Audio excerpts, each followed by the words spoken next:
Alerte info du lundi 9 mars, Donald Trump envisage d'envoyer des troupes au sol pour aller récupérer les stocks nucléaires iraniens.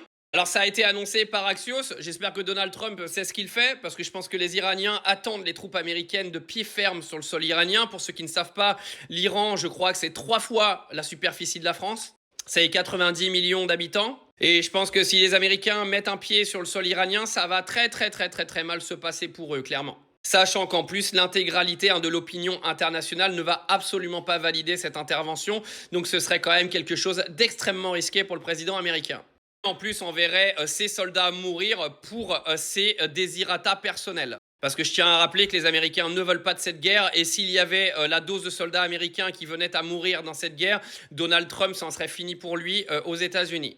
Un des porte-parole de la République islamique en Iran est venu expliquer que les Américains ont ouvert un nouveau chapitre dans la guerre en bombardant les infrastructures énergétiques de l'Iran. Et il a prévenu en gros les alliés régionaux des États-Unis d'arrêter en fait les États-Unis avant qu'il y ait un risque de représailles très fort. En gros, l'Iran prend la stratégie de menacer ses voisins pour essayer de convaincre Donald Trump et les États-Unis d'arrêter de faire n'importe quoi, parce que sinon c'est vous qui allez tout prendre dans la gueule. En gros, la stratégie de l'Iran, c'est vraiment de monter les pays voisins contre les États-Unis. Et c'est plutôt bien joué comme stratégie au final.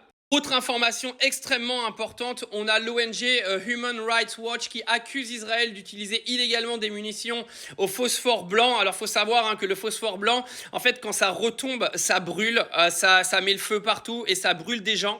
On est clairement aujourd'hui dans du crime de guerre. Donc l'ONG dit avoir vérifié et géolocalisé 7 images montrant des munitions au phosphore blanc qui ont explosé au-dessus d'une zone résidentielle, et des agents de la défense civile intervenant pour éteindre un incendie touchant des maisons qui a probablement été causé par des morceaux de feutre imprégnés de phosphore blanc.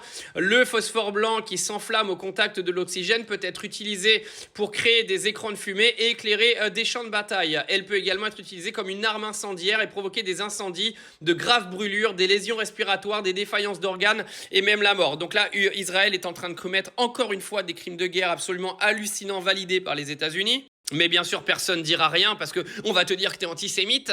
Autre information principale, donc c'est le fils de Khamenei qui a pris la tête aujourd'hui de la République islamique en Iran. Ça servait à quelque chose de tuer le père si c'est pour que le fils prenne la place. Bravo Donald Trump. Et dernière information, et pas des moindres, où il y a les infrastructures pétrolières de Bahreïn, donc Bapco Energy, qui sont la principale structure pétrolière du Bahreïn qui est attaquée par l'Iran. Et ça, c'est une très mauvaise nouvelle, encore une fois, pour nous en Europe, parce que ça veut dire que le prix du baril de pétrole, il n'y a aucun indice aujourd'hui qui fait que ça nous montre que le prix va descendre. Le prix va faire que d'augmenter. Et bien sûr, le prix à la pompe chez nous, ça va être une catastrophe. Je vous le dis, on est passé à 108 dollars ce matin, alors qu'on était à 93 avant le début du week-end. Je vous laisse même pas imaginer le prix qu'on va avoir ce week-end. Pour toutes les nouvelles informations, je vous tiens au courant dans les heures à venir.